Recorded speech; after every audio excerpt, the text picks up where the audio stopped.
here's a manager that we should go and get for the free. Ain't going to cost us nothing. Get him in there. Won the Champions League 2012, managed Villa in 16, and he's now a manager out in South Korea for Hyundai. Who's that? Don't know. Who's it? Who that is? Who's it? You. What do you mean? Well, do you not know, Jay? No, who's it? Roberto Di Matteo, mate. It's always funny, man. Always funny. We just get the order of how it normally is. There we go. Is that it? No. Okay, now hang on. I'm having a mare here, aren't I? We do it that way. We do it that way. We do the older heads at the top. Anyway, we're back. We've got loads to dissect. You can't win without your best players, apparently.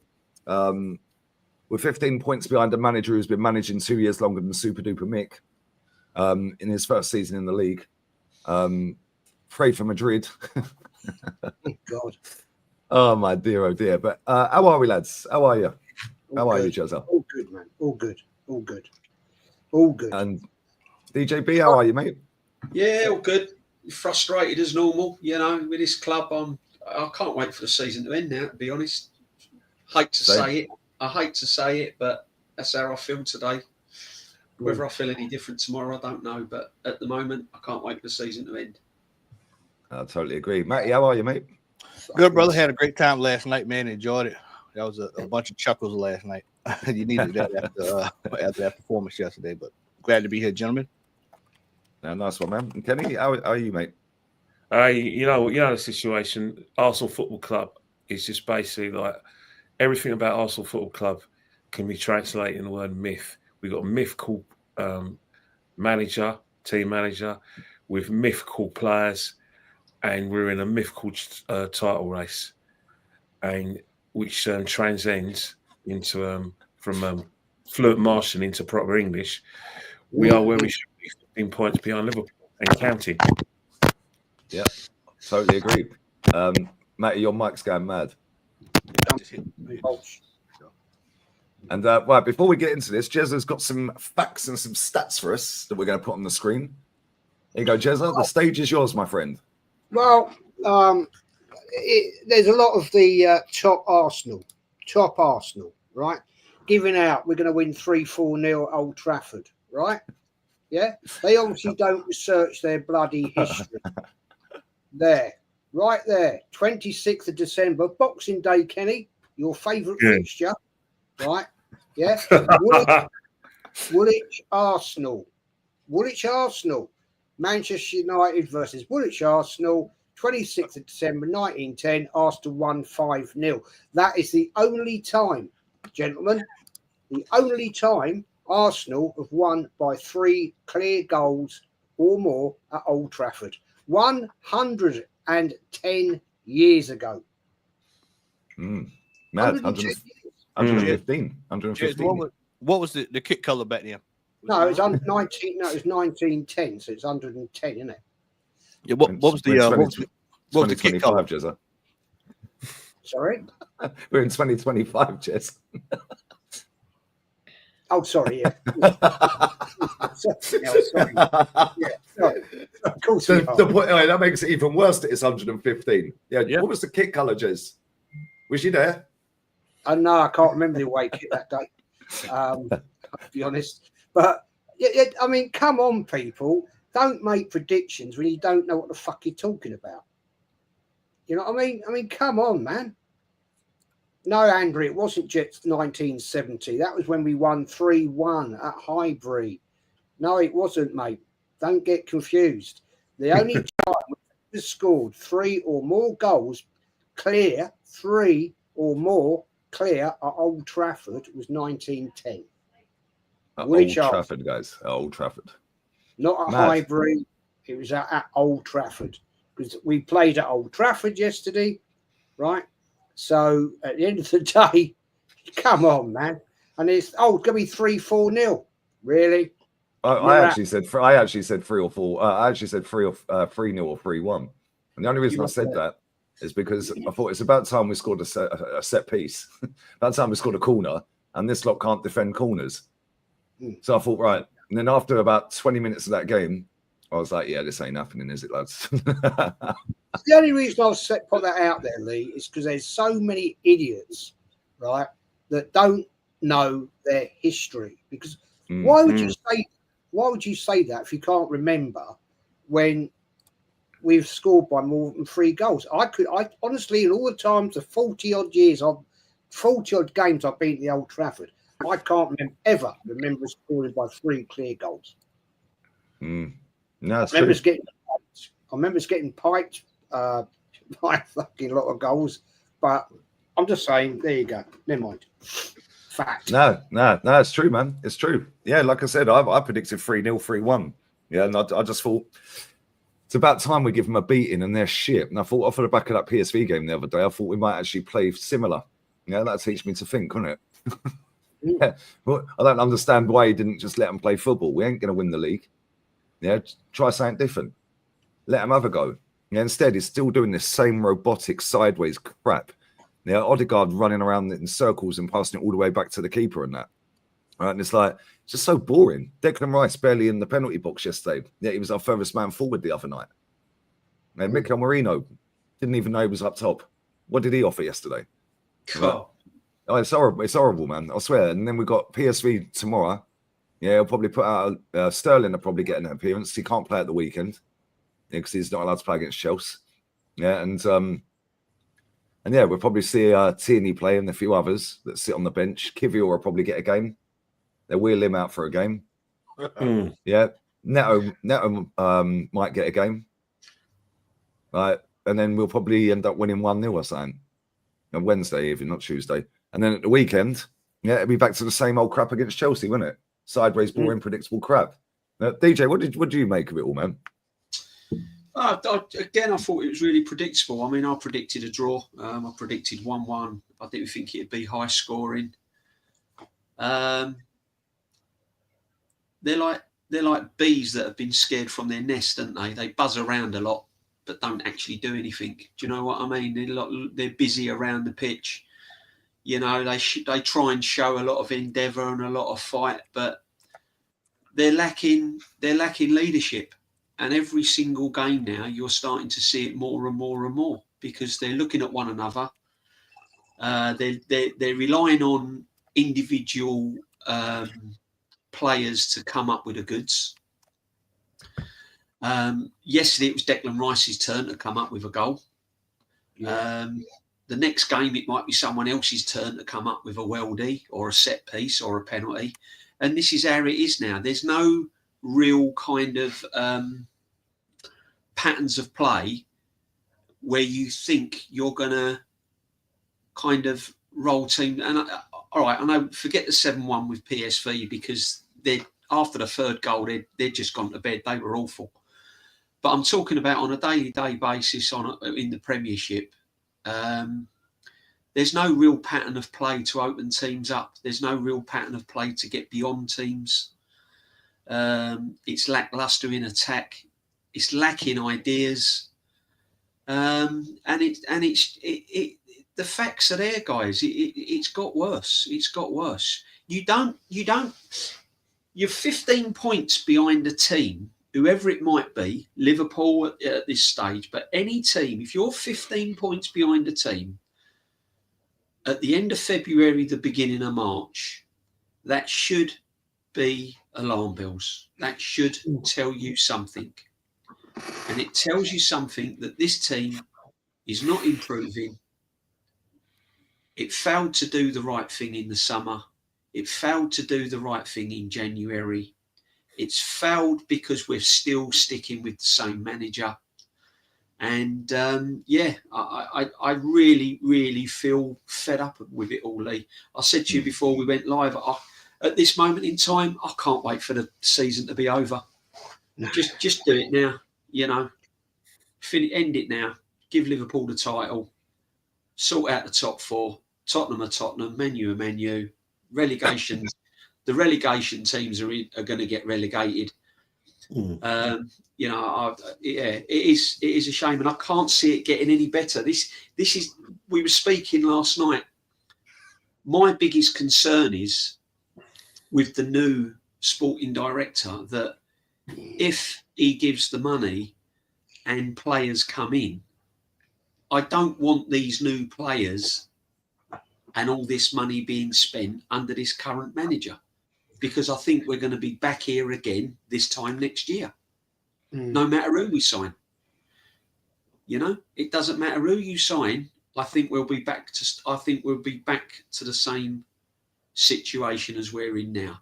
So for me, Lee, I think the buck stops at the manager. We can criticise individual players all you like. You can go through all the players who we should keep and who we shouldn't keep, but the bottom line is this is the results of a man that's been in place for 5 years, and it has failed. The project has failed, fallen flat, dead. It's done. He needs to go, and that's the only way I can see it, my friend. No, I'll make you right, mate. Listen, like, we're going to be in 2026 before he can win a trophy. The next available trophy is 2026. He ain't winning the Champions League. He got the job in 2019. How much longer does this crap go for? Well, what are you saying, Jez? What do you think, mate? I can only endorse, really, what DJ said. I mean, I predicted a dirty 1-0 George Graham era or 1-1. And sadly, it was a 1-1. Yeah, I still see people giving it out there that, it's mathematically still possible.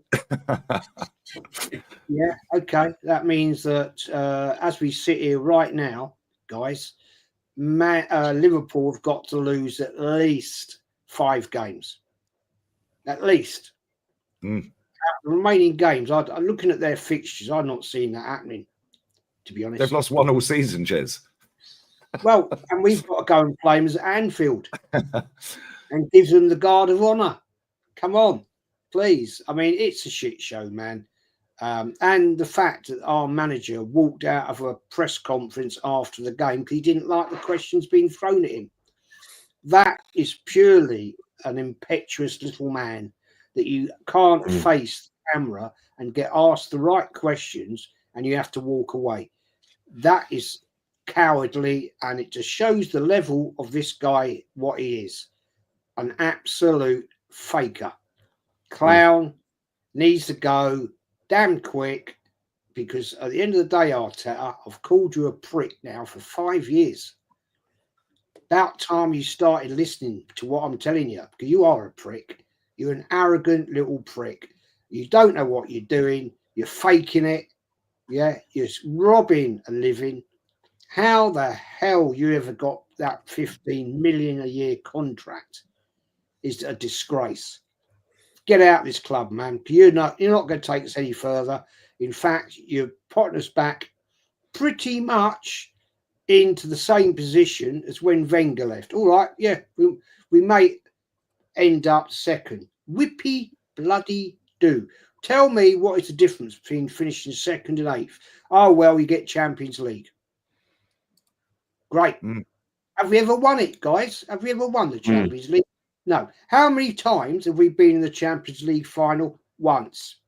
So, come on, what's the agenda here? It's pathetic. Pathetic.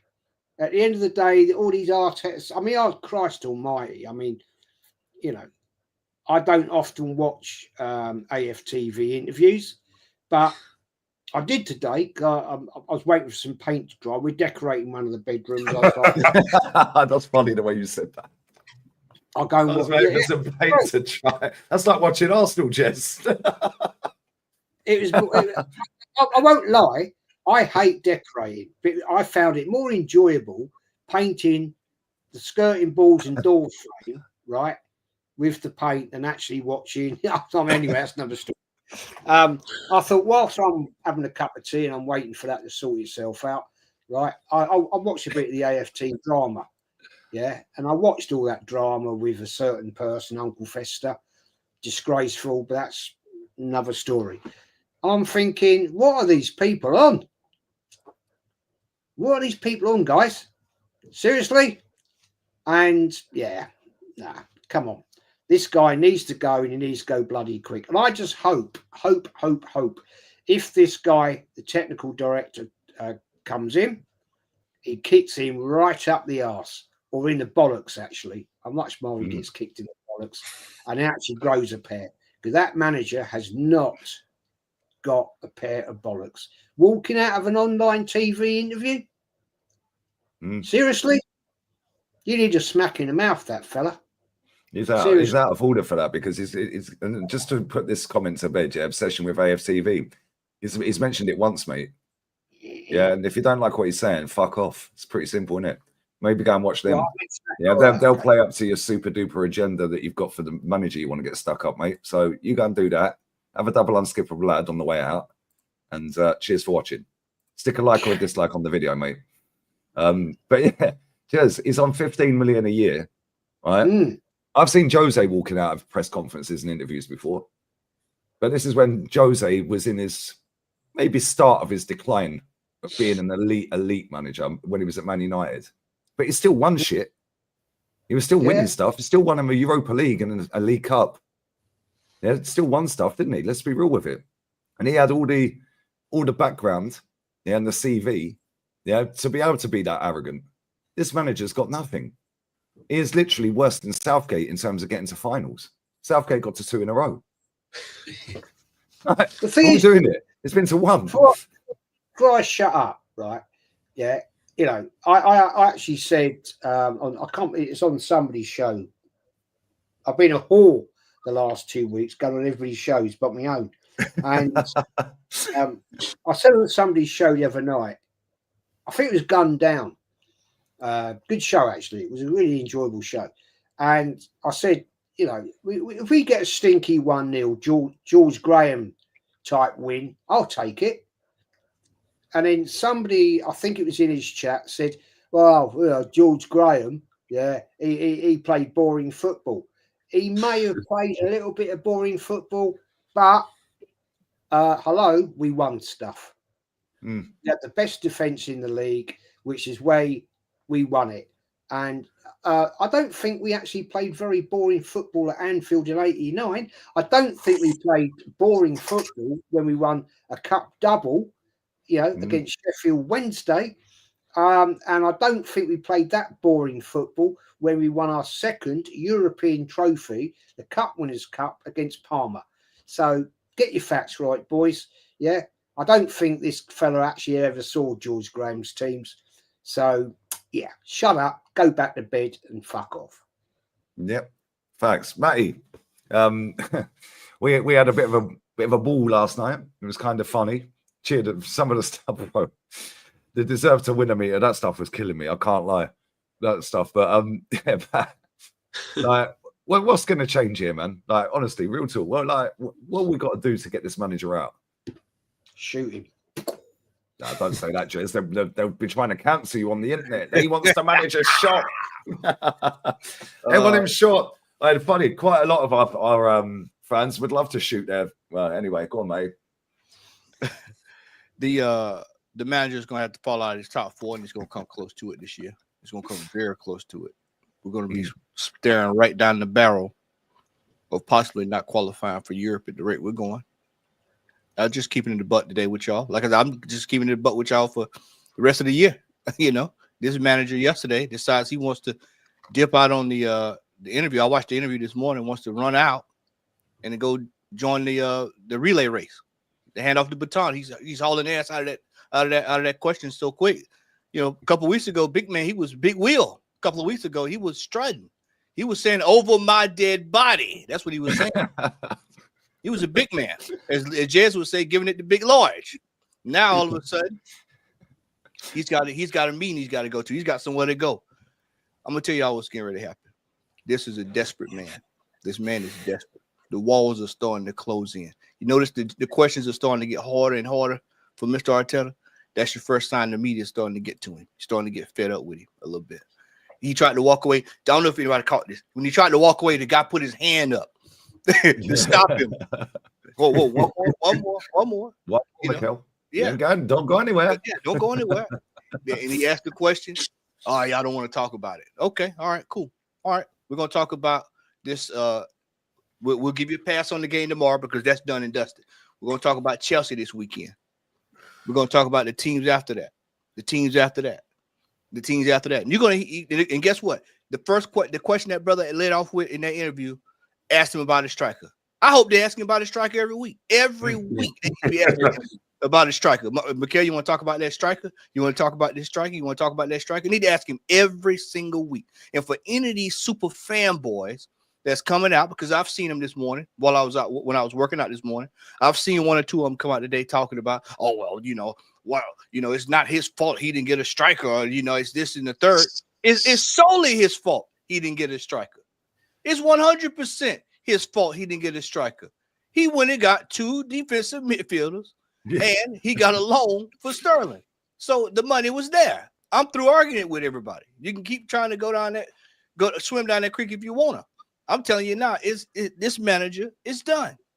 This guy, Berta, I will say it again, this Berta is coming in, and he is going to come in this door. I know people are kind of nervous, people on edge, they're thinking he's going to be a stooge. I'm telling you now, he's not going to be a stooge. When you blow $800 million and put us in the most embarrassing, this is one of the most embarrassing second place finishes that I can remember as an Arsenal fan. This is embarrassing. Not even close.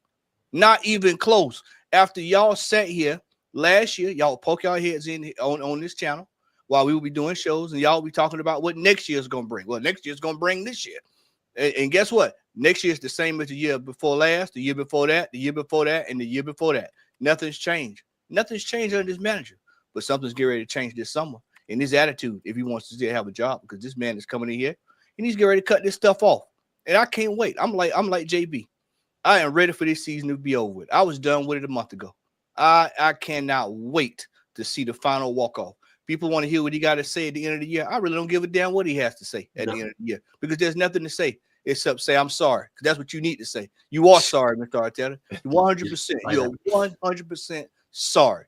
I try to keep it clean because I was getting ready to rip him. I was getting ready to rip like we on the phone. I had to catch myself. But yeah, he is sorry. All he needs to be saying at the end of the season is it's been emotional. Yeah. Hopefully you back the next manager, but I am going to be leaving now. This is the last game that I'm in charge. Yeah. You can go home, man. That's all he needs to say at the end of that game. Do the right thing. Do the right thing. Needs to be done because he's had more than enough time for me, more than enough time to do whatever he wanted to do. He's spent the money. He's bought his players. He's instilled his philosophy. The players are sick of it. You can see it in the behavior yesterday after the game. You can see it during the game. Some of the players are sick of it. I think that he's got these players on chains. I think a lot of these players probably could even go up a level if he left. And 100%. I just think that it's run its course. This is like a bad marriage when everybody knows the divorce is coming. The paperwork just hadn't been presented yet. The paperwork needs to be presented for this man. He needs time to go. It's over with now. It's done. Yeah, very good point. Well said, mate. Kenny, you've been waiting patiently, mate. What do you think?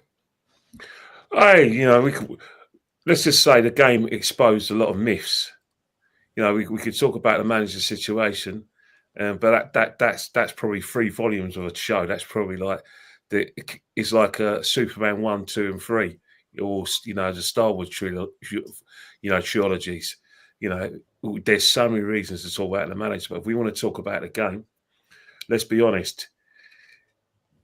Our fans after PSV were bigging up a lot of players, and I was saying, relax. Let's see them when they got a bit of space, when they play against low blocks. A lot of people complaining about Wanyeri being substituted. He had to be substituted. He didn't affect the game. He got completely and utterly locked down by the Man United wing backs. So that's a fact as itself. Another one was the fact that Odegaard, once again, isn't a big game player. I mean, there's a lot of people who slag off Bruno Fernandes. As bad as Man United have been, had it not been put Bruno Fernandes, they wouldn't still be in Europe. They certainly wouldn't have won. Should have won the game because it was all down to him. He turns up at big occasions. Yeah, we're where we are this season, and I use the terms loosely, second, in spite of Odegaard, because he's been absolutely poor. But the one I really want to talk about is the Declan Rice loving, because I've had enough of it and I'm just not taking it anymore. bullshit. Kenny's specialist subject. Here we go. Go on, Kenny. The absolute bullshit I saw yesterday from certain people on certain channels. They're giving Declan Rice his flowers. I mean, I actually thought that I was in like One Flew Over the Cuckoo's Nest. The way they're talking about him, giving 9 out of 10. Scored a very, very good goal. Very true. You know, made a last-ditch tackle, doing your job. But to say random midfield is complete and utter bullshit. And I'm here for that. And then you had someone else coming up with all sorts of nonsense. They need to come back on his channel and apologise. What for? What? What apologise for you for? What? Because he scored a goal and he shushed the Man United fans when real teams and real leaders get the ball, go to the centre circle, say, let's go and win the game. Let's go and save a bit first. But no, not this one. I mean, my question to all you Declan Rice lovers out there, and some of them I'm really close to, and he watches this show, and I'll be dealing with him later when I see him on Wednesday and Sunday. I'm going to say this once, and I won't say it again. Fine on modern day number 6, please, and then come back to me and tell me that I'm wrong about Declan Rice. Define a modern day number 8 and coming back to me and tell me I was wrong about Declan Rice. And then once you've done that, watch the game again and ask and tell me how was he exempt from the shit show of yesterday's performance when Man United overran us in midfield. Yeah, Man United did in the second half. He was as culpable and as bad as all our other players. It's facts. He was as bad as Odegaard. He was as poor as Ranieri. He was as poor. The only player that came out of any credit whatsoever is our goalkeeper. But hey ho, let's just give him a 9 out of 10. Let's just tell everyone he's world class. Let's just rewrite history about the whole situation instead of looking at the footballing side of things. You know, let's pick fights with someone who's been watching the game way before you were born and way before you're even thought of. But hey, he scored a goal. He did a last-ditch tackle, so well done, son. Talking to Mick Arteta, let's get to him. Look, everyone knows in football that as soon as the owners bring their own men in and it's their own appointments, 9 out of 10 times is not to the manager's liking. 9 out of 10 times, a player is going to be suggested and a manager is not going to be liked. 9 out of 10 times, if not, there's going to be a situation where the manager is going to be asked to make a business decision on one of his players. You can't get away with getting rid of Smith Rowe, a fringe player. You can't get away with selling Reece Nelson on his 100th loan, and I exaggerate a bit. You can't get away with getting rid of Nketiah. So what? They're not big fishes. Mick Arteta is going to find out this summer that he's going to have to make a decision on one of his big guns, and he ain't going to like it. So when you say what will get Mick Arteta the sack, well, disappointment could be his undoing, because at the end of the day, this guy wouldn't be brought in if the previous regime, i.e. Edu, Vinay, and Arteta himself, were doing a good job when it came to transfers. Clearly, the Concrete's not happy about transfer activity. Now, the fact he wasn't giving any money last summer smells of that. The fact Mick Arteta's not a pork chop. He's not a fool. He's a good motivator man, but he's not stupid. He knew we were short, even from the first kick-off against Wolves. But he went along with it. He prayed that, Man City would go into meltdown. It happened, but he didn't reckon Liverpool. He thought he can actually get away with it.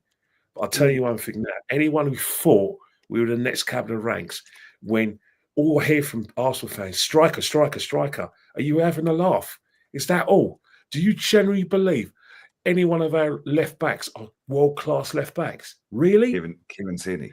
Do you seriously think that our left wingers are top class left wingers? Really? You actually believe that? But all you think is that our striker is going to solve our problems. God help our fans if they think getting a striker is going to solve everything. They must be completely off their heads. For a start, a striker isn't going to help us break down a low block when you've got no creativity in midfield. A striker is not going to help you stop right wingers and counter-attacks going down our left-hand side when we've got a crap underperforming left winger who's living off his memories of a goal he scored against Chelsea and living off the 2023 season, or a left back who let's face it is a what would you say, a centre half, and then you've got a kid who's believing all the hype in getting himself in situations that he doesn't need to get into. We've got major problems, and don't get me started about that myth, that £155 million myth. If you think a striker is going to solve our problems, God help you. Because I'll tell you now, we are not going to be competing for the top four unless we sort out all the areas of the pitch. If that means selling Martinelli, selling Odegaard, anyone else, I'm all for that, because that would mean that I can get a left back, my own left back, and get a left winger, and I can get my midfield. And then I'll look for my striker. Because I'll tell you one thing, right? You're going back to front. Get a striker all you mean. But the only way you're going to get the best out of a striker is pass to midfield and play like Ian Wright and hit the ball over the top. And Arsenal should never play that way. Well played. Yeah, absolutely spot on, mate. Let me grab these super chats. Let me grab these 1,700 people. These likes are dead. A bit like our attack. So make sure you're liking. All the lads' links are pinned in the live. So get subbing to them. And we're less than 150 away from 119 on here. So get subbing here as well. Big up to Scott. Willis doesn't deserve to be a Scot with deep touch. He's not having his fella namesake, bruv. He ain't having it, mate. He ain't having this whole Scot. He ain't having it, bro. What's the deserve to be a Scot -ometer? Big up Scotty Whelan, man. Another Scot. See, still it's a Scot day today. Big up Scott Lynham. Big up, lads. Arsenal actually lost that game 5-0. Yep. 5-0, bro. 19-10. 5-0. We've been pammed there a few times, haven't we, Jess? 6-1. Yeah, went at 5 at half time in that game. Roy Keane and Stolzy and all them, like, fucking hell. Some shit shows. 8-2s. Big up Luke, bro. People can blame injuries all they want. The fact is, we were 9 points behind Liverpool before our injuries. Arteta just isn't good enough. Absolutely spot on, bro. Yeah, these lot have tried to shoehorn all of our injuries into all happening at the exact same time. The facts are, Martinelli's been out and come back, and he literally missed about 4 games. So why are they trying to make out that's a problem? They don't rate him anyway. Yeah. Right. Don't rate Jesus. Didn't see anyone asking for him to start. I don't get it. It's only basically Saka. That's it. Yeah, and 29. Whoopie-doo. That 29's fucking prolific. It's pathetic. Big ups, Luke, man. Big ups to Iffy as well. You've already given us a guard of honour under Klopp. Time for another one. This revenge for winning the league at Anfield. Ouch. Well, yep. Well, this will be the second guard of honour that we've given Liverpool under Mikel Arteta. 4 years? Yeah, something like that. Yeah. Fucking joke. No, they won it in lockdown, wasn't it? Yes, 2020. 2020. So, 4 or 5 years. Yeah, crazy. Big up, man. Big up, Tim's. An Italian in our board now. Be excited for trophies, lads. All right, Tim's. I'm gassed for this guy coming in, man. Now just get Inzaghi. Yeah, get Inzaghi, get a couple of strikers, and we cook in the first season. Then the excuse would be if when we win a title, but Arteta left the foundation strong. Get out of here, man. That'd be it. That's what they'll be doing because they love to fucking slag Unai off and say he left the shit show. Yeah. After 28 games in Unai's first season, he had 1 point more than this manager's got this season after 28. Phase 5. They'll say he left us where he got us from. Mad. Big up to Per, bro. Argued with a colleague who asked who's available. And I said, sack the manager. Of course he's a United fan. Why not worry about his own team? Bro, that's what I'm saying. Even other teams' fans love off this manager. Yeah.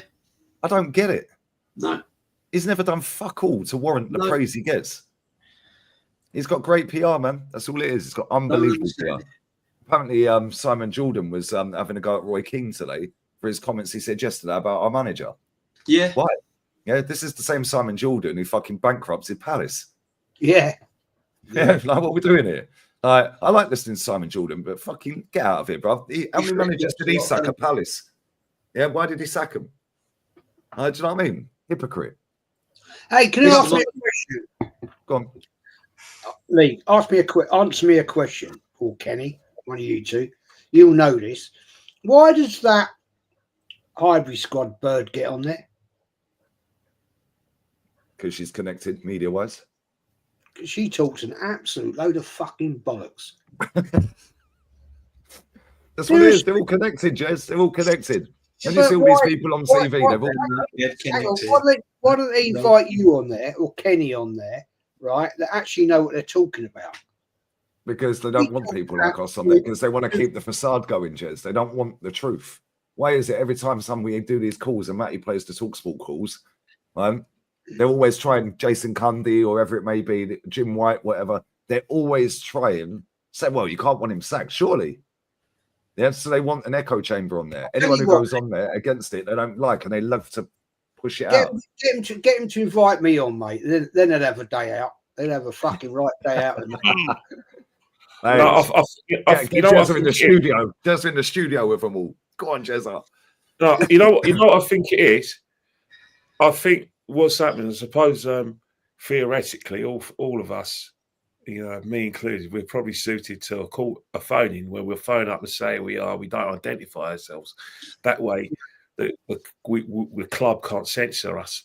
But if you've got to remember two things: the producers who are in the mainstream, they watch all these shows, and they'll speak to someone of a similar age at a particular football club and say, "Look, you all right? It's all right to get this person in." And that person, yeah, he's all right. He don't slag the club off, or she don't slag the club off. Yeah, she's got enough viewers. I've watched everything that's happening. Yeah, have them on. Let's be honest.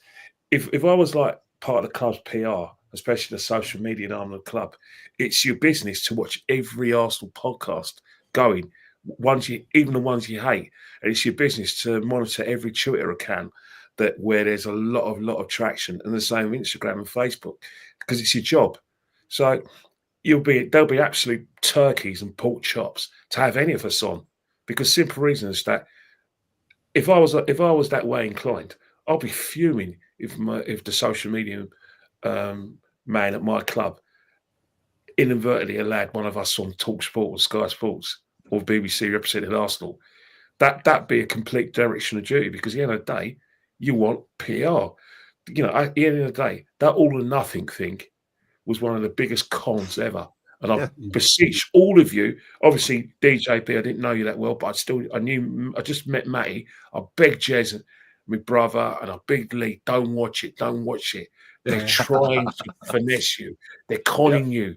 They're trying to make out that 6 hours of 6 1-hour programs are gonna change your mind about Arteta when they're doing wall-to-wall coverage for about 52 weeks a year. In those 52 weeks a year, we lost 5-0 to Man City, lost 3-0 to Tottenham. Behind the scenes, it must have been chaos, but we never saw that. We just saw the manager having a go at our players. Holding up light bulbs and wheeling out fucking speakers. Having a go against Newcastle. Can I ask you this question?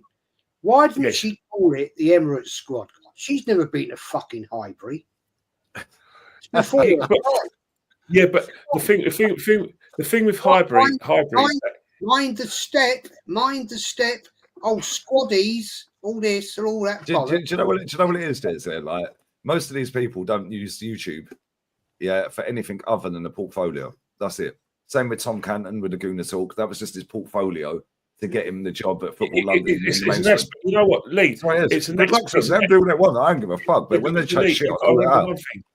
That's what new media is for. New media is there. It's for you to put yourself out. New media is the best CV you can ever have if you want to, get onto the mainstream. Because at the end of the day, there's eyes on everyone. The producers on Sky Sports and all these guys. Kenny, let me watch your stuff. It's a good chance. If I may just put this to you, right? I'm unblocked on that Highbury squad. Yes. I'm unblocked because obviously when I was on Dan Potts's and I said you blocked me, she unblocked me, right? Yes. So I actually a stream a month ago. I was trawling around like, oh, that silly cow's on. I'll have a watch of this thing.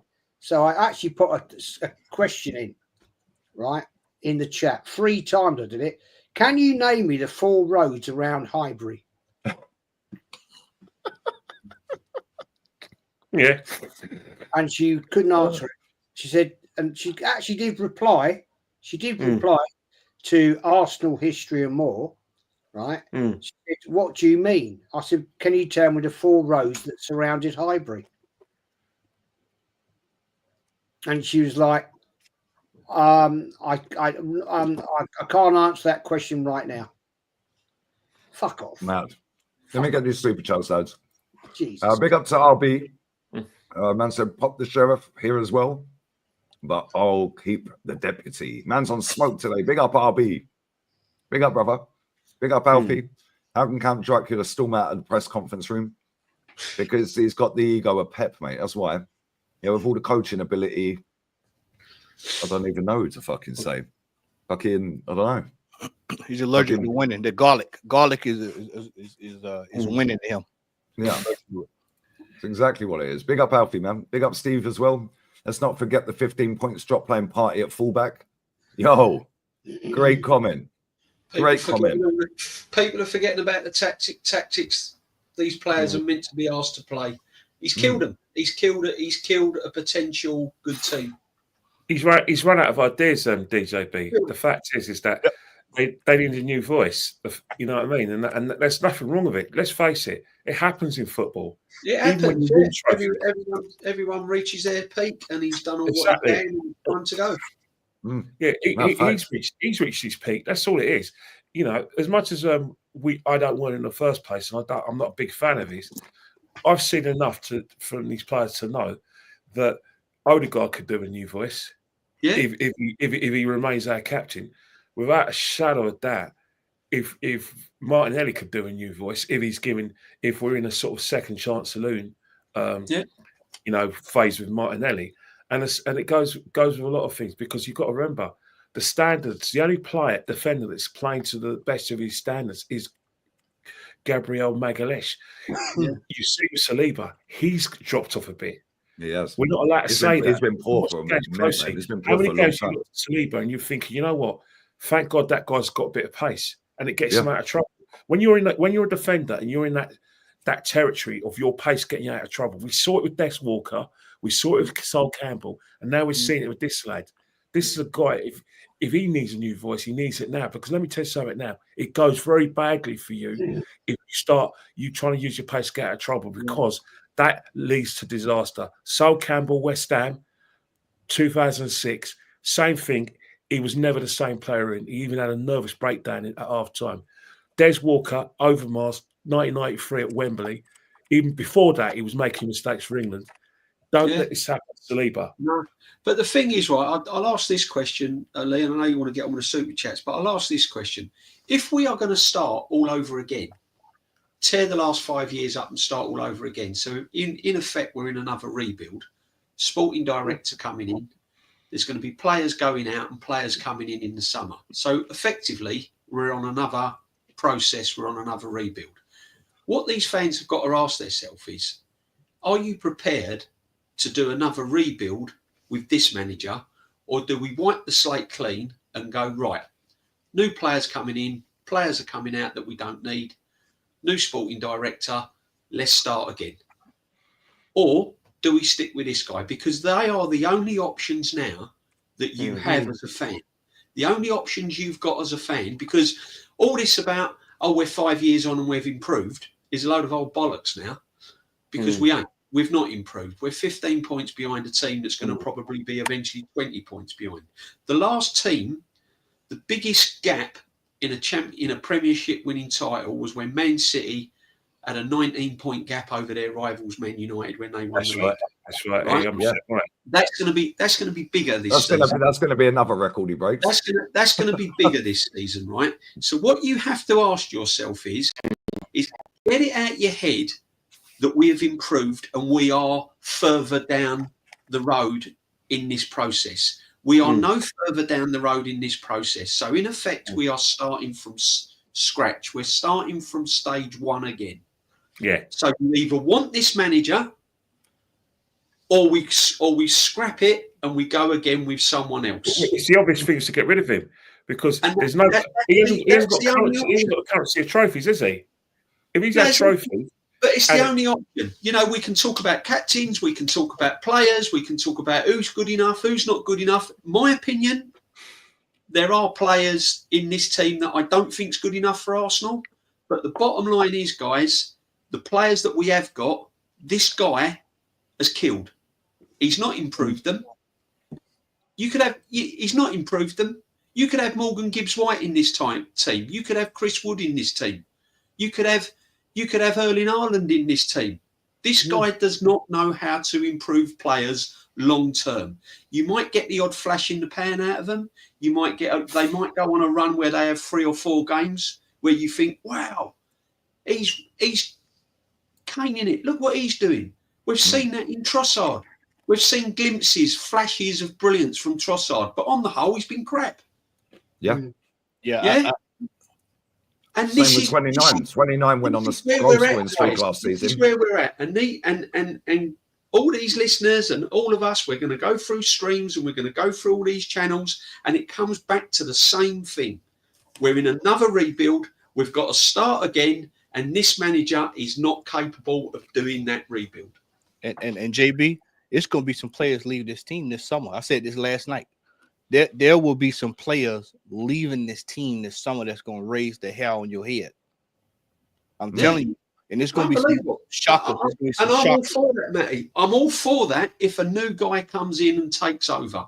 I'm not happy with this man being in charge of if we sign Sesko, if we sign Gorkares, if we buy whoever we buy, I'm not happy with this man managing them players because he will do exactly what he's done to Martinelli, he'll do what he's done to Trossard, and he'll do what he's done with all the other players. I don't think he's going to have. Let me rephrase this. I think he's going to have a very, very, very, very short leash next year. No, I hope so. I hope so for the good of the club. Because they're not going to tolerate us if we start off the season next year 4, 5, 6, 7 games in the hole like we are, like he's been doing. Where we just go on these decrepit runs and then you're behind. Before you know it, you're 10, 12, 13, 14, 15 points behind. They're not going to tolerate it anymore.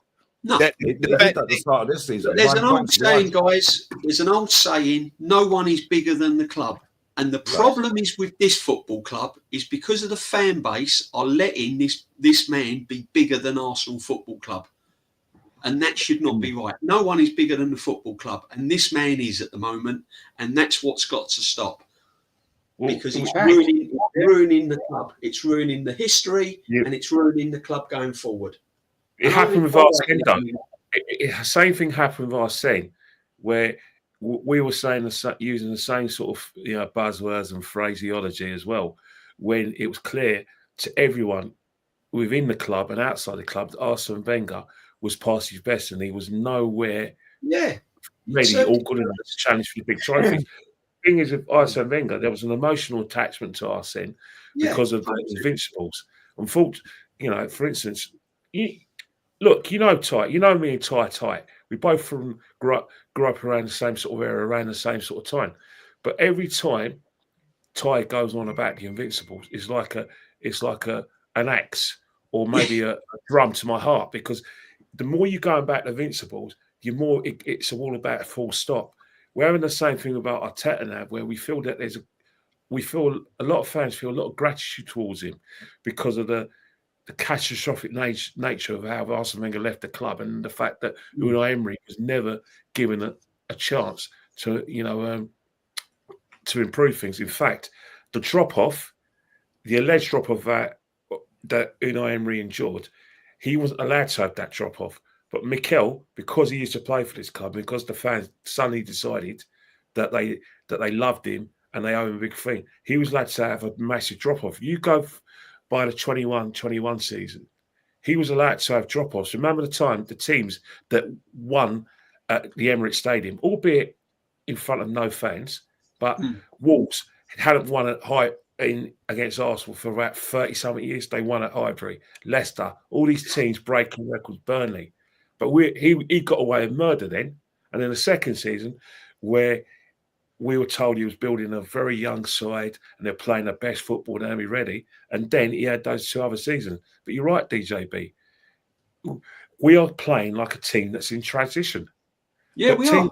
100%. But the problem is, about a team that's in transition, it's actually weird that don't you think that Man City have got the only team that are allowed to be in transition because of the fact that they've gone to the World and come out with the cups, whilst Arsenal are a team that couldn't make this gap between challenging and winning. And as you say before, the gap between challenging and actually winning a big trophy is so massive that Mikel Arteta and the players, because I'll bring the players into it as well, aren't ready for it. The board, maybe they're not ready for it as well. But the fact is that they thought they were smart and thought, hang on here, let's see. Because I didn't buy into the bullshit. You guys didn't buy into the bullshit, but there's a lot of people who bought into the bullshit that Man City are going to be deducted a lot of points and that all Arsenal have to do is turn up because we've got the best squad, that in some cases we're better than Man City because we took 4 points away from them. And that's not me making it up. I'm only quoting what I saw online. But Kenny, I mean, I can understand a club being in transition with a manager that's got pedigree and won things. So Man City, if they go through their next stage, even though Pep has been their most successful manager and he's been one of the best managers that football's, he's up there with the greats. Even Man City are not that naive that if they spend all this money and he goes through the transition and it don't work, no man is bigger than the club. Even Pep will be asked to leave. Of course he will. What I'm trying to say. And this is what happened at Wenger. And this is what happened to Pep. Because no one should be bigger than the football club going forward. And unfortunately, this man has not even got the pedigree to go through a transition with his club. He hasn't won enough trophies to go through a rebuild with his club. Don't you take the charity shields? So yeah, exactly. So how can he keep getting a lifeline all the time? I mean, it's an absolute nightmare. I mean, because I don't understand how, and you go and watch a game of football. You come out of the football stadium and you talk about how individual players played and all that. Fair enough. Players will go up and down. Players will go through form. Players will lose form. And you talk, and that's what football's all about. I'm old school. That's how it is. He had a crap game today. He's shit. Blah blah blah blah blah blah. And then the following game he plays all right. But under this manager, the same players are evident are not improving. It's not a one-off. No, Declan Rice's form this season is not a one-off. He wasn't playing like that for West Ham. In fact, but what you described is a player who is playing well and do all the things that got him the move. But when you come to Arsenal Football Club as a number 6, you're going to be playing. You're going to be expected to be a modern day complete CDM in the guise of Kante, and Rodri. No, Penny, I totally agree. But my point of the manager is the buck stops at the manager. And the problem what I am seeing when I watch this football team is odd games of brilliance, but 98% crap most of the time. And this is what I'm seeing under this manager. You're going to see more. You're going to see more because and this is right why now we need to get him gone. He needs to go. Well, you may get your wish because you look at it right now. It's highly likely that both the Madrid teams are going to beat us, and they're going to beat us in a way that may, on the surface, may look a bit close. But in terms of what you watch in reality, you're going to see both teams that are level above us, mentally, physically, and tactically above us, to extend that even if they beat us by the odd goal on aggregate, in essence, footballing wise, it's men against boys. But what you're going to see right now is that once we've got nothing to play for, if I was Bournemouth, any of the teams we play at the Emirates, I'd just say, right, low block, let's just use the strikers. Crystal Palace got Mateta, Fulham have got Jimenez, Newcastle got Isak, all Chelsea have got Cole Palmer. If you play the low block and you just make sure for half an hour, you just weather the storm. Of course, Arsenal will start like a train, and like I said, channel tunnel train. But when they tire, you utilize your midfield. You get up the field. You get your scoring strikers. You'll get a point at least. At best, you beat us. We're easy to play against. No, it's a fact, mate. You ain't even got to be a coach. If you give us space and go on like pork chops, like PSV Man City did and Lisboa, you'll get thrashed because we are at our best. And what will happen is that players will get gassed up when they're not properly tested, and that's why.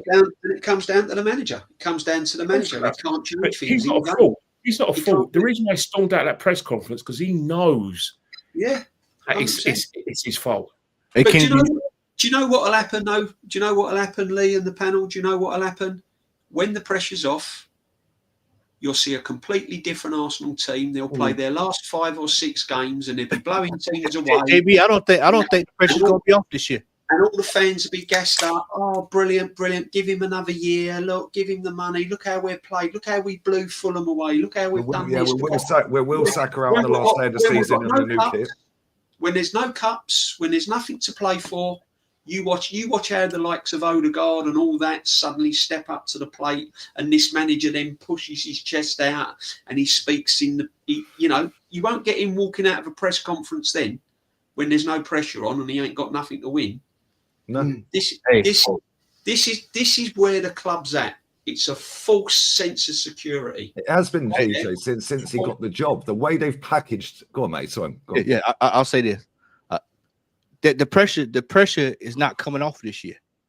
They're going to have to fight for top 4 this year. See, people forget. See, everybody's going Champions League. We are going to be hanging on for our lives for the end of the season. Yeah, what you've seen yesterday is only the beginning. We are in the find out phase for Mr. Arteta. He is effed around in the summer. Now he's finding out what's going on. And so now he's going to find out. Look at this table. Look at this right here. Lee Gunner, what I tell y'all yesterday. I said, if Chelsea beat us Sunday, they're 2 points behind us. I told you, if we drop 6 points and somebody else gains 6 points. Yeah. If Chelsea win, they're 3 behind us. We're in trouble. Yeah. If Forest win, who have they got this weekend? They've got, where is it? Ipswich. 3 points right there.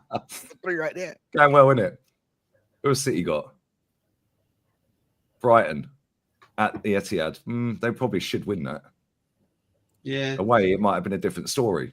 Go down even further though, Lee. I mean, even look. I'm Brighton. not being funny, but look at Brighton. Villa, 10 points gap from 2nd to 7th. Yeah, all it takes is 3 wins in a row, and we get 3 or 4 bad results, and we're fucked. Yeah, I mean, Brighton are 10 points behind. So really, looking at that, you'd probably think, well, okay, but I'm looking at Chelsea, I'm looking at City, I'm looking at Forest. I mean, look.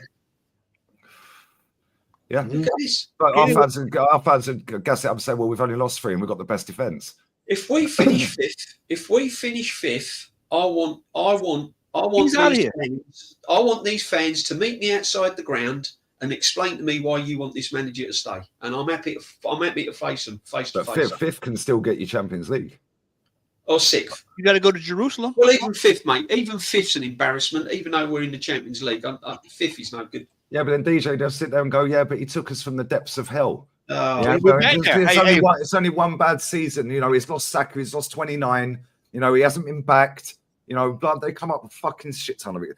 The way they've marketed this guy from day one, they knew exactly what they were doing. They knew, that this manager, weren't it. And he's over-exceeded their expectations by getting them in a title charge because they just wanted top 4.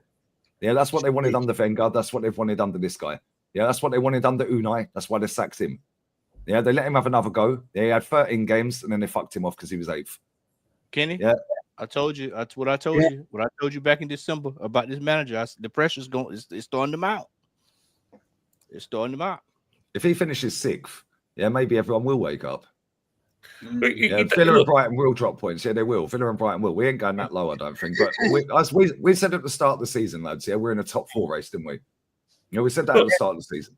We don't know where the next win's coming from, guys. The fact is, because of the fact we're not scoring goals and we find it very difficult to break teams down, I can tell you now, I know where I guarantee next win's going to come from, Southampton.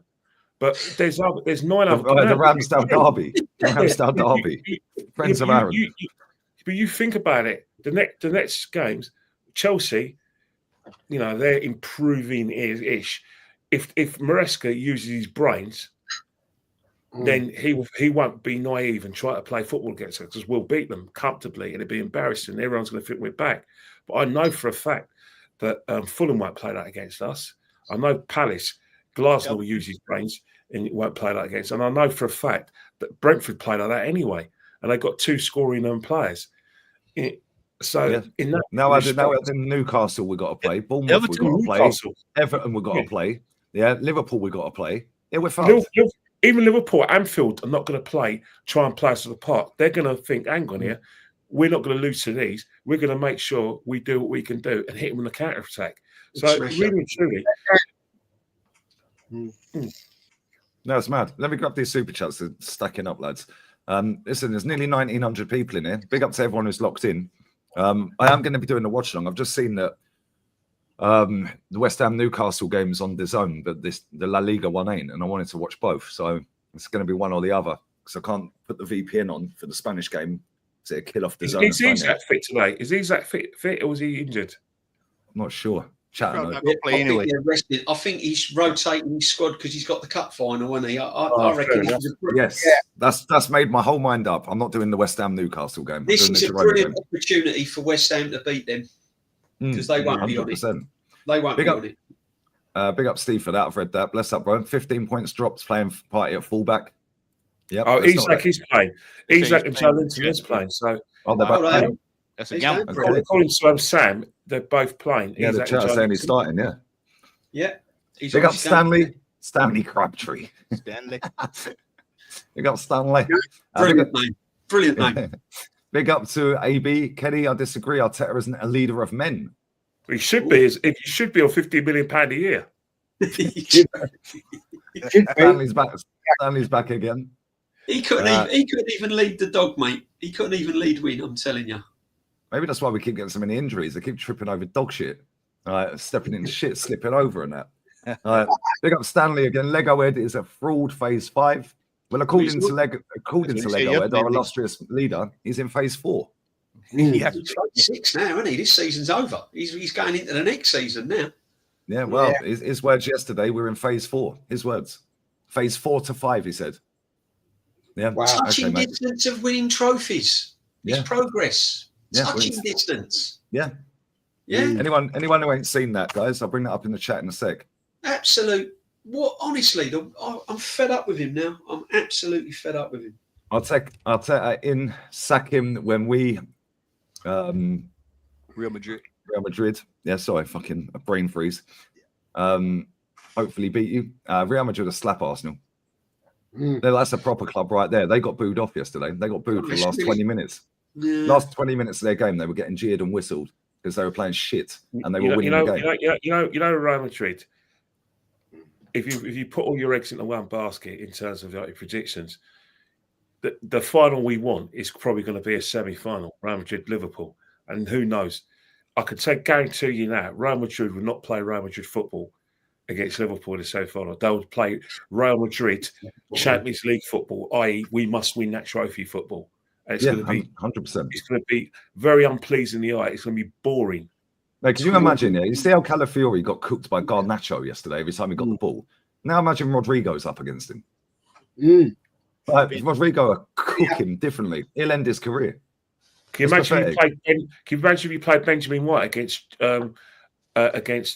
Vinicius Junior? No, mate, I'm just being honest. The only good thing that's come out of this season for me is that we've actually got a proper right back in Timber, and he's the only find we have. Apart from that, it's been nothing right home about really this season. And where is Arsenal? Come on. Where he's been the highlight of the season. That's Has really he? real. Has he? Has he really? Do you know why he's been the highlight, Kenny? Yeah, because he's the only one that actually gets you off your seat. And I know he doesn't do it every week. Yeah, but when he gets the ball, he actually tries to have a go. The rest of them don't. Yeah, but the thing about him, we're actually overloading him and putting everything on his shoulders. He's a kid. I agree. All we've seen from him is cameo appearances, if we're being honest. But the thing is, because we really, really miss Saka, we miss a player like je ne sais quoi. We're bigging up our kids before they're ready. I think, anyway. Yeah, no, I agree. I think that this is the problem with new football fans, like the new gen, the last 20 years or whatever. Number one, they ain't seen us win a title, right? And number two, they're just desperate for anyone to come through the academy and be the next fucking Leo Messi, the next Lamine Yamal, players like that. Yeah, so, like, they did this with Charlie Patino. That guy's not even been in the squad for Deportivo's last 8 games in the second division. Do you know what I mean? I looked at it yesterday. He ain't been in the squad for the last 8 games. He's only played 60-odd minutes this season. Yeah, can I just going to be our next Aaron Ramsey? Lee, that brings me on. Can I just make a point? You know that Heaven guy that we gave to Man United from our academy? Yep. He looked better than Calafiori that we paid 30-odd million for.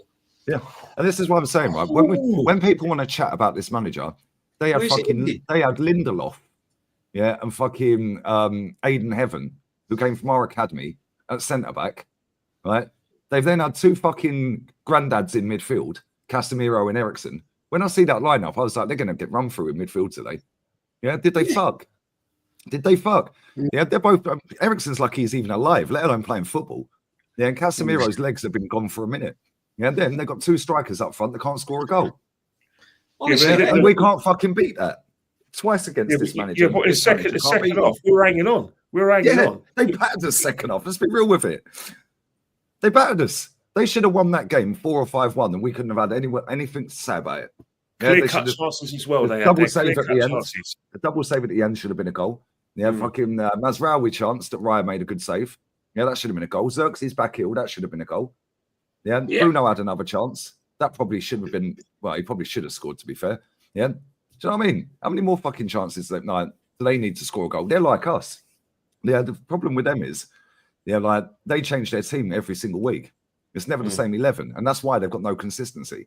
If he just sticks with the same 11 every week, they'll fly up the table. Yeah, because they do get the chances. Yeah, and if you keep creating the chances, eventually you're going to put them away, isn't it? If they had played that game for another 10, 15 minutes yesterday, we would have lost. Yeah, our goalkeeper saved our arse yesterday. Yeah, if they had won that 4-1, we'd be sitting there going, they fully deserved it. Yeah, and our fans are going, well, it's Old Trafford. Declan Rice was man in the match. It's off. Get out of here. The best player on the pitch was Garnacho.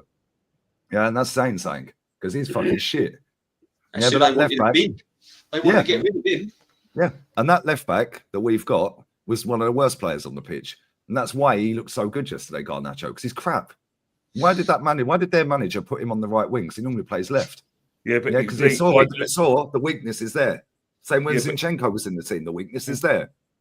Yeah, but let's not forget MLS's rush of blood when he plays has brought Calafiori back in the game. And the reason people might say, why are you having a go? Or sorry, I'm talking myself in the third person, which is a bit arrogant. I'm going to say, I'm talking myself in the third person.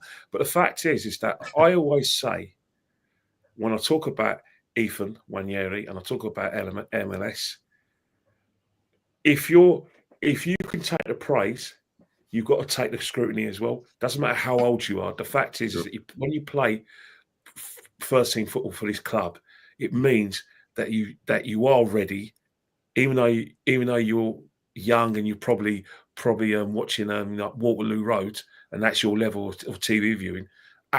Your body says you're a man and you're ready to play football. So I'm going to analyse your performances like a man and say that at this moment of time you're doing well, but there's still a lot more to go, and there's certain things I've got to call you out. The reason why I've got to call them out is because some of the mistakes like that can cost us football matches. Being down to 10 men in Europe costs us football matches. Being 10 men against low blocks means that we're going to leave gaps when we try to retrieve situations where we're a goal down in a football match. No, it doesn't matter how old you are. If you're responsible for us being in that position, I'll call you out. That's it. But at the end of the day, you're playing adult football. Whether you're an adult or not is irrelevant. You put the shirt on. Yeah. If these fans want to start hyping up these players like the second coming of Ronaldinho and shit, then cool. We'll hold them to that standard then. Yeah. Stop gassing these players up just like that off a couple of games. Yeah. Ethan looks great. Yeah. That's not to say he's going to be great next year. Yeah. Because next year teams will suss him out. Then what's he going to do? Yeah. Is he going to kick on like Saka did? Yeah. Or is he going to fall off a cliff like Charlie Patino did? He'll have another year under this manager, mate. He'll probably fall off a cliff. yeah, probably. Big up Jason, bro. Establishing yourself at the highest level in the Champions League, consistently perform with a lot of unity and being very close to touching big trophies. Arteta 2025. That was him yesterday in his press conference. Yeah, they asked him what phase he's in. All right, what phase are you in, Mikel? Yeah, how far in the 5 phases are you? Let me get the exact quote. Big up Jason, bro. Yeah, it's absolute bullshit. This manager is a fraud. Yeah, and he's been a fraud when he was a player and now as a manager. Yeah, he's taking the piss. Like, honestly, I've never seen anything like it. I've never seen a manager more protected than this guy. In my entire life watching football. Here we go. I've got the quote. Listen to this bullshit this clown came out with. Mikel Arteta on what phase Arsenal were in from his planned 5-phase plan. Phase 4-5. So we're in phase 4, lads. Establishing yourself at the highest level of Champions League, consistently perform with a lot of unity and being very close to touching big trophies. So we're in phase 4, guys. So we've got it all wrong. We're in phase 4, not 5. And we're close to touching he works for trophies. Sky Sports, doesn't he? That guy, yeah. And he also says it all. Says it all. What, the tweet, the person who tweeted, you mean? Yeah, he works for Sky Sports, doesn't he? No, Says he's also what am I fucking trying to say here? He runs their AFTV's socials. He runs AFTV's socials as well.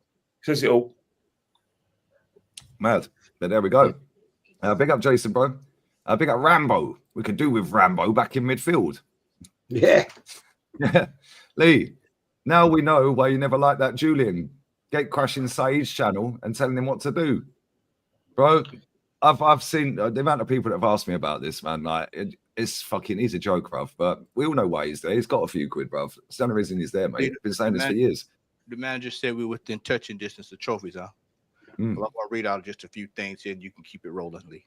Yeah. 4th round, 3rd round, 4th round, 3rd round, 3rd round, quarterfinals, semifinals, 3rd round, 4th round, semifinal. Yeah. That's touching distance of trophies. Okay. I thought touching distance of trophies were actually getting into the final. That's what. So when you walk out onto the pitch, you see the trophy on the stand. Yeah, and you touch it before you go on the pitch, and then the winner lifts it up. That's touching distance, not going out round 3, round 4, round 5, semi-finals and binning every other cup. Since he's won the FA Cup, he's only won 2 FA Cup games. Honestly. And one of them was against Oxford. Yeah. Sometimes it's just nice to be quiet. Just be quiet. Don't. Yep. Maybe that's why he tried running off, Matt. Actually realised. I didn't actually realise that Uncle Fester was involved with Bend Over and all that. Yeah. Not his. I know, it's crazy, isn't it? Hey, listen, if it's made him a few quid, good luck to him. Good luck to him, Chester. Not my cup of tea, but there we go. It's not exactly something to be proud of, is it? Big up to Max for becoming a member, brother. Appreciate it, man. Big up, bro. Big up to Andy Hart, member for 40 months. Bless up, bro. So much perception first half, but toothless up front. The club is broken beyond belief. Cronkies have a lot to answer for, and Arteta is not the answer. And the super chat as well. Bless my guy. Liverpool win the league by over 20 points, and I see Forest finishing second. Let that sink in. Arteta out, total rebuild. Yeah. If he finishes second with Nottingham Forest, yeah, I don't know whether that tells me he's done an unbelievable job or whether the league is worse than I thought it was. Both. It's more competitive. It's more competitive because I think that's because the bigger teams are falling off, though, Kenny. If Man City, Tottenham, Chelsea, Man United all did their jobs properly, these two, Bournemouth and all that lot, wouldn't be out there. Maybe so. But yeah, maybe they would. Who knows? Yeah, but it just shows you one thing is that previous seasons, teams have won games on reputation. Right now, and I've got great respect for all these other teams. There's nothing to scare about Arsenal. Don't be scared of us. Once their set pieces, like I said, get dealt with, we offer nothing. We scare no one. We're a bit like Citizen Smith. Well, I don't know. We've been getting told by certain channels out here that Arsenal was scary. No, mate. Is anyone scared? I don't know if you guys watched the program with Robert Lindsay called Citizen Smith. He was part of the Republic, People's Party, and he was basically going on in tooting corners, shouting BS, scared no one. That's Arsenal. Citizen Smith. That's exactly what it is. Yeah, big up to you, Andy, man. Big up to Darryl as well. Change the subject for a minute. Premier League just released US summer tour. The cheapest ticket is $77. Screw that. I live 5 hours from Atlanta, and I'd rather fly to Liverpool to see my toffees. There you go. Yeah, F that, man. That didn't include parking.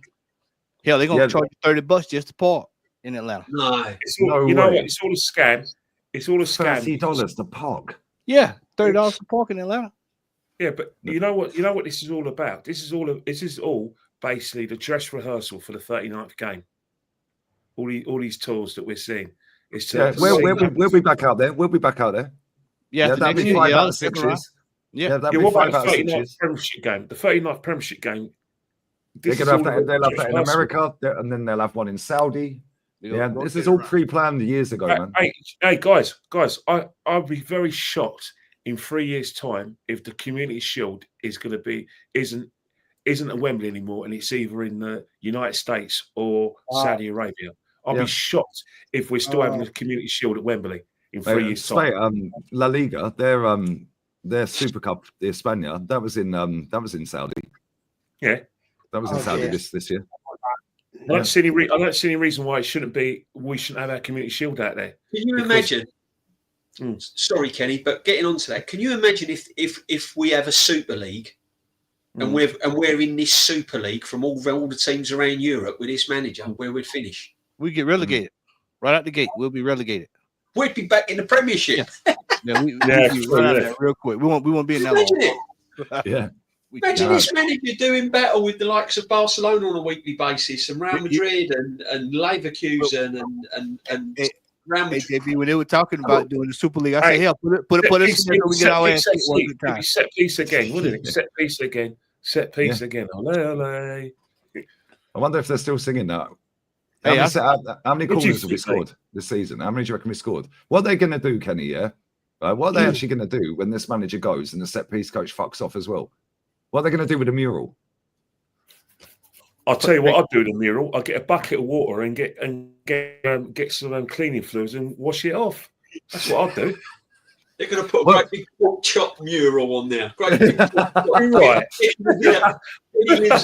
The best looking pork chop we knew. Yeah. What are they going to do with the dog? You don't even have to pay me to get that crap off. Yeah. Well, what are the What are we going to do with the dog when he goes? Is it his dog or is it a club dog? I ain't got a clue. I don't know. We'll find out, mate. Expensive team that wins nothing. Yep. It's like a company that makes no money. We're waiting for you. Big up DJ. Big up DJ. Big up to you, my friend. Big up SG as well. Gillespie Road, Avenel Road are the two streets around Hybrid I remember because of Jez. There you go. Yeah. That's a proper badge you got as well, SG. Big up to you, my guy. Always. Jez. Always love. Ivory Hill. TV Alive. The other one and Pomerol. There you go. There you go. On the West Stand. Alive. Julian out is spamming the chat. Bro, I genuinely let them do what they want, man. Yeah, at the end of the day, fuck them. Fuck them. I couldn't care less. Big up to you, though, Scotty. Always, man. Not dig at you personally, but fuck them. Such big trophies, you can't even touch or lift the small ones. True. Oh, that's funny, Tito. That's proper jokes. True. Oh man, no, it's crazy. Well, we obviously do have a game Wednesday, which is going to be the most boring game of football since yesterday's game, and we're going to go through. Who do you want? Who do you want, Jezza? Because I think we're going out either way. But who would you rather play? Oh, crikey! I think we're going to play Real Madrid. I think we're going to end up with Real Madrid. They was it 2-1? They beat Atletico. Was it? Am I right in saying that? Yeah, Am I right? Yeah, 2-1. Yeah, 2-1. we're unless we capitulate, then we're through. I reckon we're going to get Real Madrid, and it will be good night, Vienna. Bye. See you later. What about you, Matt? How many goals does PSV need to win by tomorrow or Wednesday? 6 to get it to extra time. If they needed 4, I'd be scared as hell. But I think we'll get by. I think we'll get by. I don't think he can ball it that bad. He notorious for balling, but I don't think he'll ball it that bad. If we get through, quite frankly, I don't care which one of them it is, because either one of them gonna put us to the sword. But I know if it's Athletic, it's like Aaron stated last night. We couldn't beat Newcastle. What the hell make you think we would beat Atletico Madrid? 2 banks, 6 banks of 4. 6 banks of 4. We couldn't even beat West One Ham. goal. Like, there's no way we beat them. And then Couldn't even beat Everton. Yeah, and then with Real Madrid, I just think that they're just gonna turn. It's just gonna be a golfing class. And for anybody that's old enough to remember, I know we got some young viewers, but that 10-2 to Bayern Munich. Bayern Munich took us to the sword. It was twice, wasn't it? 10-2 and 10-2. Fucking we didn't we lose 5-1 to them 3 times. Yeah, we got destroyed. We got 3 times, 15-3 on aggregate. Fucking joy. I mean destroyed. We got destroyed. And that team we had there is better than the team we got now. Facts. Facts. Yeah. That's better. That's a better team than we've got now. Yeah, fucking don't tell me about it. Damn right. Yeah, I'd say 10 men Tafe beat Atleti at the weekend. Although to be fair, I'd see the highlights of the game. Yeah, fucking mate, they just fucking folded. Yeah, they got Correa sent off. They equalised at 88th minute, and then 92nd minute dagger. Yeah, it deflected in. It was lucky, but both their goals were lucky actually. Because the keeper made a mad save on the first one. It's like you said. Just imagine the likes of Rodrigo, Vinny, Jude, all of them just going at our defense and just Camavinga. Calafiore back there looking like he, gasping for air. Oh my god, I can't. I want Real Madrid. Yeah, because I think this fan base need one almighty fucking humbling, mate. Yeah, yeah, I do. I genuinely, I think they just need to fucking shut up. Pray for Bayern. # pray for Madrid. All this shit. Yeah, they're doing combined 11s last year for no Bayern players getting the team in that, and then we're going to lose to them. Yeah, and it's the thing, right? Declan Rice yesterday giving it all the shush and all that. What is he shushing? What is he shushing? That shit pisses me off. He weren't shushing Bayern, was he? Can I say this? He got dog walked by Goretzka all around fucking Munich. Can I say this? I'm going to join Kenny on the conspiracy train. I think him and Havertz might be two of the first two out that door to make up the money to bring in somebody with some difference when the new sporting director come in. It makes business and financial sense, because the simple reason is that you've got to ask yourself, who are the untouchables in this team? And you'll probably say Gabriel. Saka. Yeah, Saka for sure. We know he's untouchable. Yeah. Saliba. Yeah, I'd say he's untouchable, but with this manager, but with the board, if they get a big enough offer, he's gone, mate. Yeah, I was gonna say I don't know. This is I'm glad you brought it, because I actually wrote that down. I think that they got Berta because he's got to negotiate to try to get him to stay. He's got to try to figure out to sell him on staying. There's no way you could have had Ato or anybody else walk up to him and try to get him to stay. So they have to go out and get the best available person they could probably negotiate.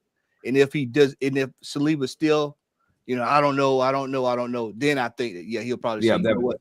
Let's just pull the trigger. Could they trust the assistant of Edu to go and negotiate a fee, right, with whoever wants to buy him for like 100 mil or 80 mil? Yeah, no, this guy, we know he's done deals that are 120 plus. Yeah, we know he's done loads of deals that are big money deals with big clubs as well. Yeah, so he's got that. He's got the connections there. They know he's not a fucking idiot. Yeah, if Real Madrid come in for Saliba, and they want him, let's say. Yeah, well, he's already done deals with Real Madrid. He's done deals with Bayern Munich. He's done deals with all these other clubs. So they know he's legit. They don't know who the fuck Jason Ito is. He was the assistant of Edu. Yeah, so yeah, maybe you're right, mate. Maybe they're going to brought him in to try and lock him up to a new deal, and if they can't, then we've got the best available person out there to go and get the big money for him. The thing is, he's got two jobs. Though. People just assume that that his job is just to bring players in. He's got to balance the books. He's got to be able to get the best players, get players out, and he's got to be able to get the best fees for them. Because I think, as Arsenal fans, one thing that hurts us more than actually the lack of top class players we get in. What hurts us is our inability to get big fees for our players. We're sick and tired of watching Man City get big fees for their players. We're sick and tired of watching Chelsea do it as well. Alvarez, I mean, come on, he's got a World Cup medal. Like, that's great. But the fact is that I don't regard him as a top class player. But Man City were able to acquire a massive fee for him. Which we never saw. Hazard, another thing, we'll manage to get a big fee for. Chelsea got a big fee for Hazard. All I'm saying is that whoever we let go, be it an untouchable or someone with a big name, make sure we get our money back. Just like Chelsea when they sold Havertz. Sorry, Kenny, mid-flow. Jez has got a bounce, mate. Jez has got a bounce. His dinner's ready. Big up. That's all right, Jez. I've got to leave in 5-10 minutes anyway. Jez, are we on tomorrow, Jez? 6 o'clock. Yeah, what you got coming up, Jez? Mate, this is going to be a tough one. People have said to me, why are you talking about the midfielders again? You've done it. No, this is actually our best 10. Well, Declan Rice isn't getting in there. I'm telling you that. I guarantee Francesc Fabregas isn't either. Rice. I'll say Declan Rice and Cesc Fabregas. Hey, the beauty of it all is that you can actually select players who actually won trophies for us. Yeah. I keep changed it so many times over the weekend. I've lost sleep. So that means he's gonna put Arteta in there. Yeah, Andy was our captain. He don't even get a mention. He don't even get a mention as one of our best. He ended the 9-year trophy drought. Put some respect on his name, Kenny. Ramsey ended that. Let me tell you something about Arteta. Put some respect on his name. Because of Arteta, we're able to do the Poznan against Man City in 2012. So that is his footnote in history. He scored a worldie against Man City, and we all did the Poznan in 2012. So midfielders have been good luck, that mate. He's not in mine. Anyway, gentlemen. Make sure you sub to Jez, man. Always appreciate you, Jezza. See you tomorrow, mate. Top man. I'll see you all tomorrow. It'll be an interesting one. I don't know. Oh, my days. Anyway, gentlemen, take care. Love you all. Mate. Yeah, see you later, Jez. Take care, mate. Big up to Hengedi as well. Listen, whilst it's good to see that channel getting some fucking slack. Yeah, let's keep it civil in here, guys. Yeah, we don't do all this fucking shit, all right? Yeah, let's not take the piss in it. Big up Hengedi, man. Yeah, we leave the racism out, mate. Yeah, come on. If you want to cuss the channel off, do what you want. I don't care. Yeah, but let's not fucking do the racist thing. I think what it is that the other day we're better than that here. We're better than that. This is a football discussion. We got footballing issues to discuss. We got a team that we love that is falling as far away from winning trophies as before, and most importantly as well, we've got bigger issues this summer and trying to get this team back to thing. We shouldn't really make it about an individual issues. The football's got to come. Football has to be the winner. That's what we all have profiles for because of the football. 100%. Yeah, well said. Yeah, fuck them. Yeah, but let me grab these super chats. I need to wrap up as well. The game's starting 7. I need to warm my food up as well. That fucking. What one are you watching, Lee? What one are you watching? Espanyol Girona. Oh right, okay. Yeah, I'll fucking be bored out of my box watching West Ham, wouldn't I? So sorry, West Ham fans. But you watch the Girona game will be dead 0-0, and that'll go and be a 5-4 classic now. That'll be 4-4. I got nice Vindaloo. That rocked up earlier. That was the doorbell going when we were backstage. No. Send the dog to a new home. Arteta can have it. He might try and conquer it. Bro, do you know what's mad, right? he's obviously Latin, yeah, right? My missus is Latin, right? When I told her, right, well, she speaks like it's a Latin language, Romanian, Spanish, Italian, French, all that, yeah. When I said to her what he said about conquering his wife, she went, "Oh, that's really romantic." I was like, "What do you mean?" She was like, "No, it's really nice, like because it means something different where they're from." Yeah, that's what we think it means. You know what I mean? It's like, "Oh, that's so romantic." I was like, "Okay, fair enough." 7-inch destroyer stuff there. Yeah. Oh, mate, man. I know, man. I've been Arsenal can lose their top 4 spot at Anfield. Oh yeah. Hey, wouldn't that be poetic if we God, went to Anfield and they battered us or something, or even just won, yeah, and knocked us out the top 4 with 2 games to go? That's 14-hour emergency stream now, man. Mate, I swear. Big up Liverpoolians. Big up to AB Matty. Who will sign that giraffe? I reckon a German team might sign him. I mean, we might can go back to Germany. We can get down to Cologne, Hanover. Yeah. You've always got the Saudis as a get out of jail. Yeah. Just say, Maybe you can start learning Saudi Arabic. Arabia, 40 million. There you go. Some bloke in the street will go, "Yeah, I'll have him." Whatever happens, we've got to make sure. On a serious level, we've got to make Sell sure. a couple of wives. There you go. Yeah. Done. Job Yeah, done. From a serious point of view, that's the Saudis ain't that dumb. That's where you get better in. You get better in to make sure that we get as much money as we can for this guy. Yeah. Just like Chelsea, they pay £74 million for him. They've got 65. But this is what's so good about Saudi. We've got to go to those levels ourselves. But this is what's so good about the Saudi. Like, I love Saudi football because if you've got dead wood or you've got players that are with their legs hanging off, mate, they'll just buy them just for the name. Yeah. That's true. They've done Like that. you could probably get 25-30 million for Jesus just because of his name and who he's played for in Saudi. Trossard's desperate. So this is what I don't understand. Casemiro will be out there in the summer. Yeah, Casemiro will go. Look at him. Who'd buy Casemiro for 30-40 million? Saudi Arabia. Some club will in Saudi. Yeah, because it's the name, and the name will sell the merch and all that. Yeah, it gets more money. It gets more status for them as well. They've even got people in Saudi Arabia that sponsor players. Just the man sitting in his castle or with on his golden throne. Yeah, they sponsor players. They sponsor players just to get their name on the whatever. It's crazy. Can you guys imagine how much the best player in the world is earning? There you go, Lee. You like that one, didn't you? Oh dear. No. The best player in the world plays in America, and he's probably earning more than your best player in the world because he's got the Apple TV deal as well. Yeah.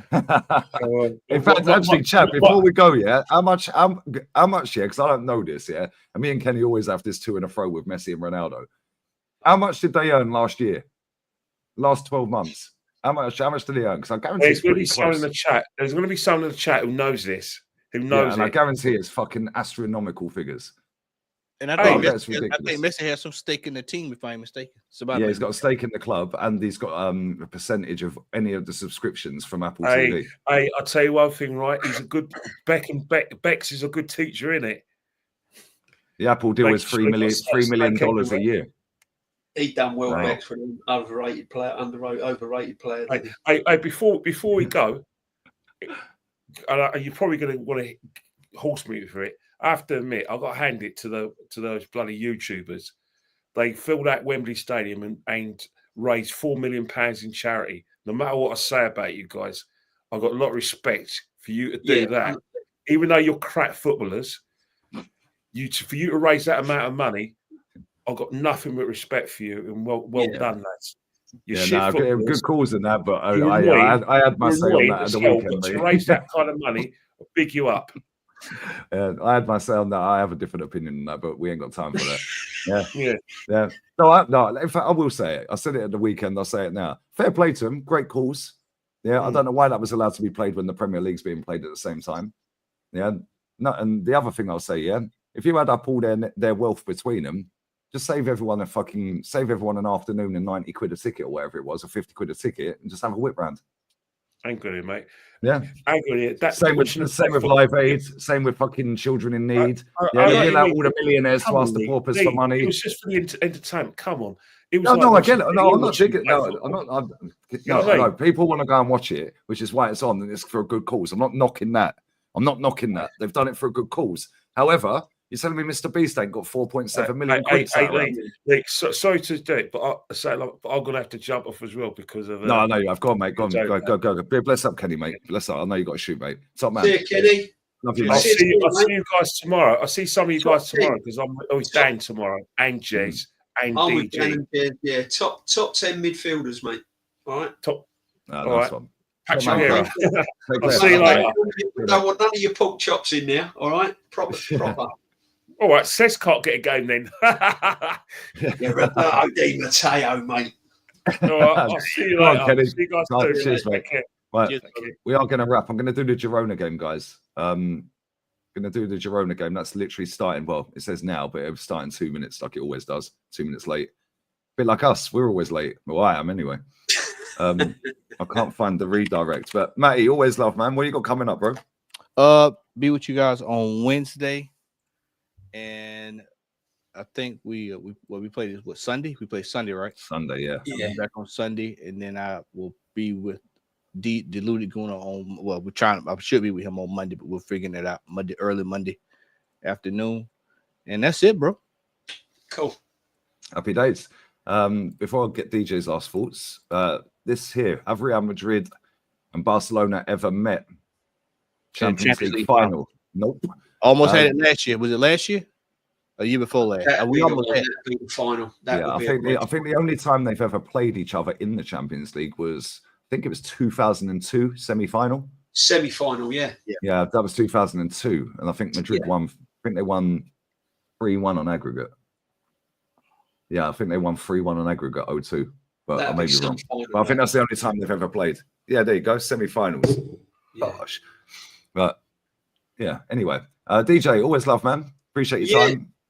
So I've got obviously Jez and the Brilliant History channel tomorrow. I'm on with Dan at 10 o'clock tomorrow evening as well. Over at the game on Wednesday.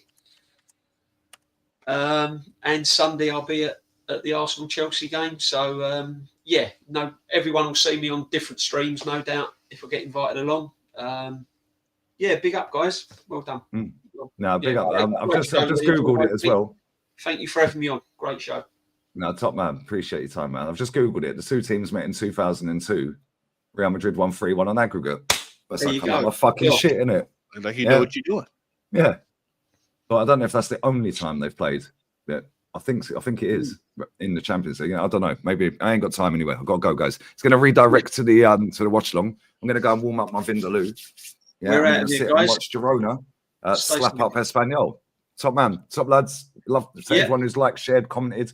I'm literally 127 subs away from 119k, 125 now. Make sure you sub to the lads as well. Matty's link, Southern Guna, Jezza as well. Arsenal history and more, both pinned in the live, and we're out, people. Cronky, We're out. Stay safe. We are out, guys. If I can end the stream, we'll get there in the end. Berta Ian.